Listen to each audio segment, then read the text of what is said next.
안녕하십니까. 90세까지 20개 이상의 치아를 간직하자는 9020 운동을 전개하고 있는 리빙헬 치과병원의 병원장 김현철입니다. 우리가 치과에 가면 임플란트들을 많이 하시는데 완전히 치아가 없는 무치아, 이런 경우에는 어떻게 하는가 생각을 해봐야 합니다. 그런데 무치아일 때 가장 문제가 되는 것이 뭘까요? 씹지 못하니까 전신적으로 영양 상태가 나빠지는 거예요. 그러면 이것이 만성 질환으로 연계돼서 진행될 수밖에 없습니다. 그래서 임플란트를 쓰던 예전에 사용하던 틀니들을 쓰던 이런 보철적 치료는 환자가 잘 먹게, 잘 드시게 하셔서 이런 건강 상태를 유지하고 영양 면역을 유지시켜서 다른 질환으로부터 몸을 보호하는 아주 중요한 일을 합니다. 오늘은 이가 하나도 없는 무치아에 어떻게 임플란트를 이용해서 보철을 하는 게 좋을까요? 하는 이야기를 말씀드리려고 합니다. 만일에 무치아에 한다 그러면 크게 두 가지로 대별할 수 있어요. 임플란트를 심은 다음에 그 위에 틀니가 올라가는 방법이 있습니다. 또 임플란트가 한 개 한 개 심어지면서 그 위에 치아가 올라가고 심지 않은 곳에는 브릿지로 연결돼서 하는 고정식이 있습니다. 말씀드린 것처럼 고정이냐 가철성이냐 이렇게 말씀을 드릴 수 있습니다. 최근에는 환자들 사이에 풀아치 임플란트라는 치과 의사 입장에서 이해하기 어려운 말들이 퍼져나가고 있어요. 그래서 저도 환자에게 배웠습니다. 풀아치 임플란트는 어떤 의미인가? 그것을 포함해서 설명을 드리려고 합니다. 이 사진을 보시면 밑에 임플란트가 4개 박혀 있고 위에 틀니가 있는데 틀니 안쪽에 똑딱이 단추가 있습니다. 이것은 임플란트 틀니입니다. 그래서 임플란트 틀니가 무조건 나쁜 것이 아니라 상당히 좋은 점이 많이 있습니다. 아래턱은 보통 4개, 위턱은 6개 정도를 넣고 임플란트를 식립하는데 가장 중요한 것은 틀니가 들어갔다 나왔다 하니까 씹을 때도 아주 미세한 이동이 있을 수 있습니다. 그러면 좌측과 우측의 임플란트 균형이 중요해요. 그래서 저 같은 경우에는 앞에 해당되는 임플란트 2개를 균형 잡게 동일 거리에 떨어진 자리에 심고요. 물론 CT를 이용해서 어느 자리에 넣을까를 생각하지만요. 기본 원칙은 그렇습니다. 그리고 뒤에 심는 거가 2개가 더 심을지 4개가 더 심을지 이것도 좌우 상하 똑같습니다. 균형을 맞추는 일을 많이 신경 씁니다. 그런데 이렇게 해서 균형을 맞추고 싶은데 뼈를 만드는 방법에 대한 환자의 깊이, 뼈가 없으면 그 자리에 못 심을 거 아니에요. 또 의사가 당신의 편함을 위해서 당신의 실력이 되는 범위 내에서 임플란트를 뼈가 있는 곳으로 옮겨 심는 겁니다. 그러면 균형이 약간 밸런스가 깨지죠. 처음엔 별 문제가 안 생겨요. 아까도 말씀드린 것처럼 정확하게 심어도 미세 움직임이 있는데 시간이 가면서 속의 미세 움직임이 커지게 되면 결국은 힘을 많이 균형이 잡히지 않은 약한 임플란트가 망가지는 실패를 겪게 되어집니다. 그래서 저의 생각은 가능하면 이 임플란트를 심을 때 균형을 맞추는 임플란트 틀니를 해야 된다. 이걸 강조를 많이 해요. 이 망가진 원인은 지금 말씀드린 것처럼 생각한다 그러면 임플란트 틀니에는 2가지 생각할 수 있습니다. 첫 번째는 균형 맞지 않은 자리에 들어갔기 때문에 저자갑이 갈 때 역학적인 불균형으로 힘이 들어가서 주위의 뼈가 녹는 겁니다. 2번째 생각할 수 있는 건 틀니를 뺐다 꼈다 한다는 얘기는요. 그 안쪽이 아랫뼈랑 만나는 곳에 외상을 줄 가능성이 많다는 겁니다. 만일에 임플란트를 많이 심었으면 이 외상이 적을 거예요. 근데 대개 임플란트 틀니의 경우에는 앞에 쪽에 주로 많이 심습니다. 그러면 틀니가 들어가서 씹을 때마다 맨 뒤쪽에 있는 뼈를 칠 수밖에 없죠. 그러면 점점점 거기 뼈가 녹아 들어가면 어떤 일이 생겼을까요? 틀니하고 뼈가 옛날보다 안 맞는 게 되는 거예요. 그러면 시소가 더 커집니다. 움직일 때. 그래서 이럴 때는 주기적으로 저희 병원에서는 한 2년 정도로 보는데요. 틀니 속을 항상 첨가합니다. 수리하는 거죠. 그러면 임플란트 틀니도 오랜 기간 쓸 수 있습니다. 제 환자 중에 임플란트 틀니를 제가 30년 전에 시술에 지금까지 임플란트 틀니 사용하는 분도 계십니다. 단점은 하나, 뺐다 꼈다 뺐다 꼈다 해야 된다는 게 큰 단점으로 되어 있고요. 음식물이 아무래도 틀니 밑으로 조금 들어가는 단점을 가지고 있습니다. 1970년대에 스웨덴에서 임플란트가 처음 개발됐을 때 환자 입에다가 임플란트를 심었습니다. 어떤 환자? 도저히 틀니 갖고도 안 되는 환자입니다. 왜냐하면 1970년대면 아직 시범적인 요소가 있을 때예요. 그래서 그런 환자한테 임플란트를 받고요. 그 위에다가 틀니를 만들어서요. 틀니를 의사가 나사로 고정하는 방법을 썼어요. 어떻게 됐을까요? 안 하는 방법으로 바뀌었었거든요. 이유는 수명이 짧아서 그래요. 임플란트가 지금 임플란트하고 종류가 달라요. 좀 이따 말씀드리지만 또 커다란 단점이 있어요. 저는 환자한테 이렇게 얘기합니다. 만일에 여러분들 입안에 번쩍번쩍 빛나거나 다른 색깔이 웃을 때 보인다면 하시겠습니까? 동양적 사고는 안 하게 돼 있어요. 그런데 유럽적 사고는 하게 돼 있어요. 먹는 기능이 더 중요하기 때문에 그렇습니다. 그런데 저희는 기능 먹는 것뿐만이 아니라 심미적인 것도 중요합니다. 그래서 동양에서 쓰기 시작한 게 임플란트 틀니입니다. 왜? 그곳에 잇몸이 전부 그걸로 덮여서 있기 때문에 똑같은 색깔이 보이는 겁니다. 요즘에 하고 있는 프라치 임플란트는 어떤 걸까요? 예, 이렇게 한 겁니다. 1970년대로 돌아간 겁니다. 그런데 임플란트가 달라진 거예요. 임플란트는 처음에 무치약을 위해서 만들었지만 후에는 임플란트 표면이 스위스 회사에서 바뀐 다음에 스웨덴 거보다 훨씬 더 잘 붙게 된 겁니다. 그래서 치아 1개에도 쓰고 2개에도 쓰고 3개에도 쓰게 됐는데 지금 같은 경우에도 썼더니 옛날에 썼던 스웨덴에서 처음 만들었던 미끈미끈한 임플란트보다 이 거친 임플란트가 잘 견디는 겁니다. 그렇지만 잘 견딘다는 의미가 꼭 전체 임플란트와 똑같은 결과를 가지냐 그건 아닙니다. 전체 임플란트라는 건 우리가 가지고 있는 치아 숫자를 생각해 봐야 돼요. 1, 2, 3, 4, 5, 6, 7 어금니까지 이렇게 보통 표현하는데요. 치과 의사는 4군데가 있으니까 28개가 있어요. 그러면 이를 뽑게 되면 무치하게 28개를 심을까요? 아니에요. 28개를 심으면 안 닦이는 데가 생길 수밖에 없어요. 임플란트하고 임플란트는요. 암만 적어도 3mm 이상 떨어져야 돼요. 그래서 앞니에는 되게 임플란트를 건너 심습니다. 어금니 같은 경우도 또 하나 있어요. 이가 빠져서 무치약으로 사시던 어르신들이 임플란트를 하러 가서 7번까지 굳이 심을 필요가 있느냐 없다고 봅니다. 6번까지 봅니다. 그래서 보통은 전체 고정식 임플란트를 할 때는 8개에서 10개 정도 심는 분이 제일 많습니다. 12개 하는 분은 아주 극히 일부입니다. 여기가 좋은 분. 또 하나는 대합치가 어떤 거냐에 따라 달라요. 만일에 제가 아래에다가 임플란트를 심을 예정이에요.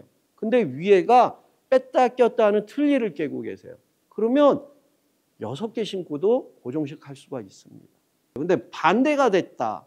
만일에 위에다 임플란트를 심어야 된다. 그러면 너무 적게 심으면 쓰는 도중에 뼈가 녹아 들어갑니다. 그렇기 때문에 위에가 아래보다 조금 더 많이 심어야 된다 하는 얘기를 드려요. 그래서 무치하게 임플란트를 이용해서 하는 보철 방법을 현재 환자분들이 아시는 프라치까지 넣어서 얘기한다면 3가지로 얘기를 드릴 수 있는 거예요. 하지만 프라치를 설명한다면 어떻게 보면 하이브리드로 볼 수 있어요.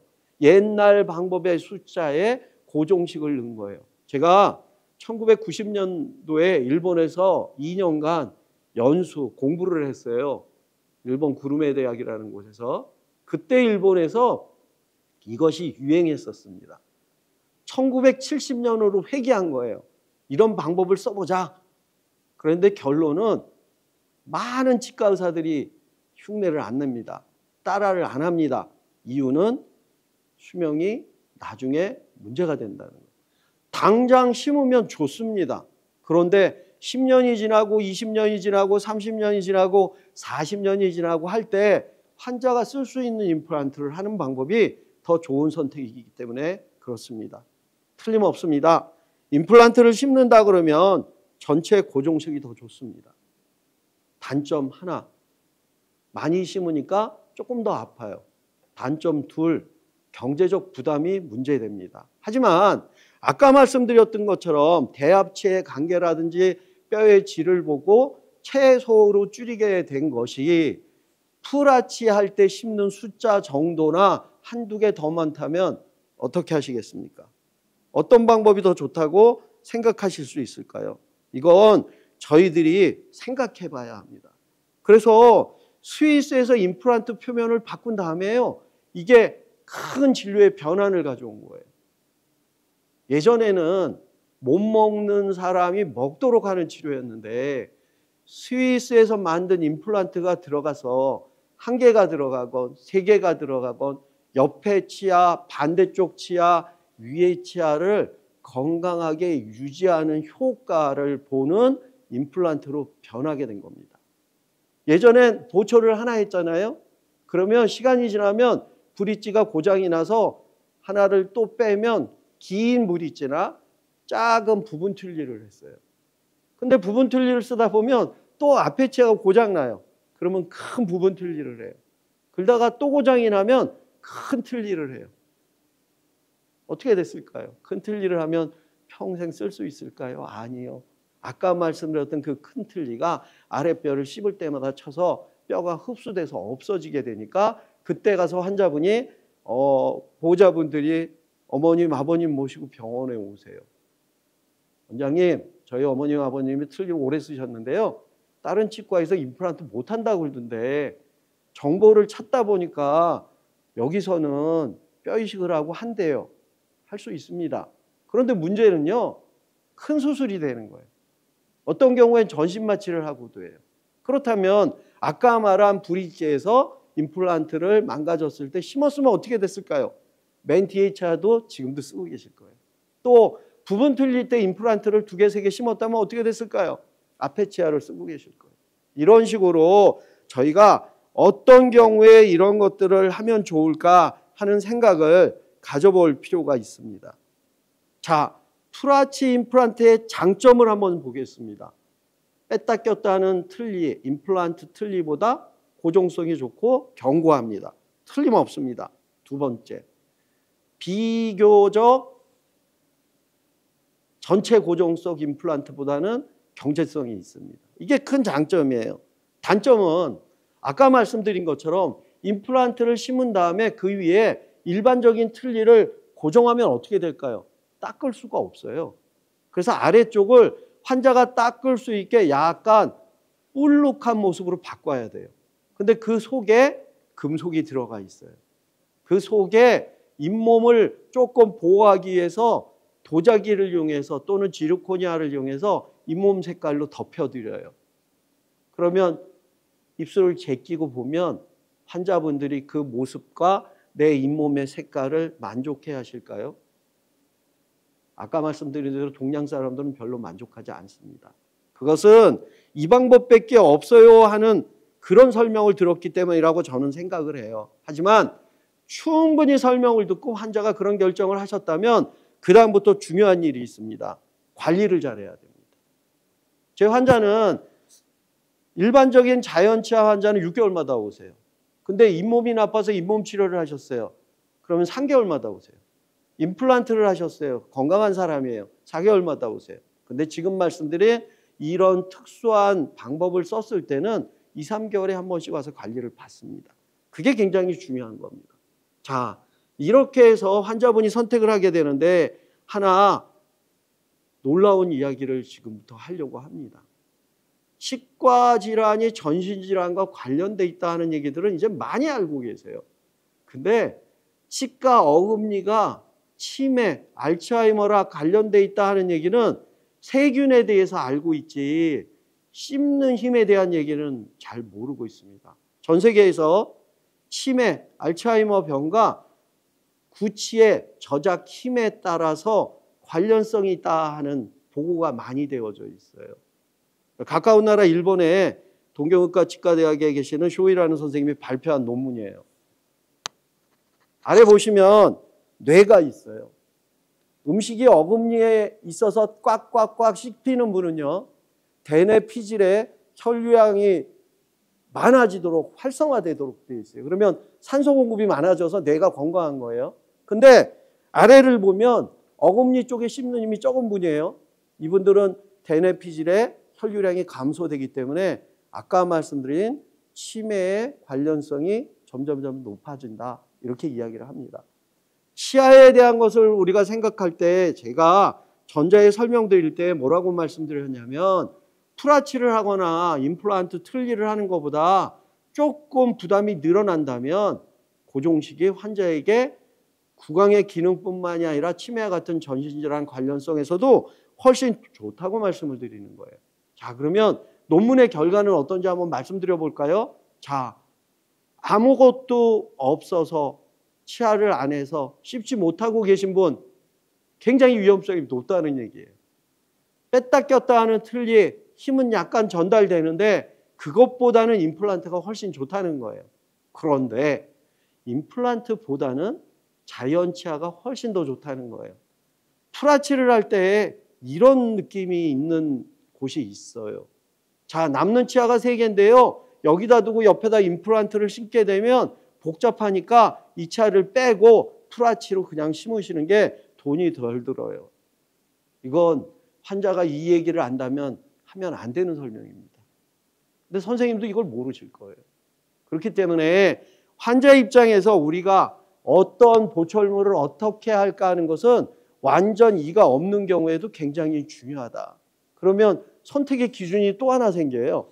만일에 위에 아래 치아가 없는데 틀니를 할 때 어디를 할까 하는 거예요. 아래보다는 위에가 치매하고 관련된 혈류의 대뇌 피질의 활성화에 필요하거든요.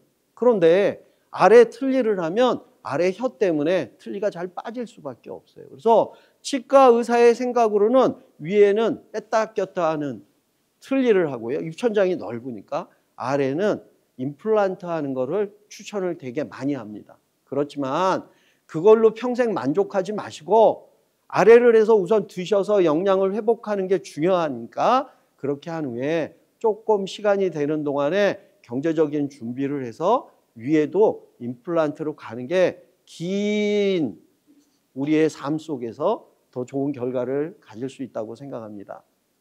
입안도 생각해야 합니다. 그렇지만 전신도 함께 생각하는 임플란트 치료 한번 생각하시고 좋은 길로 누리시기를 바랍니다. 감사합니다.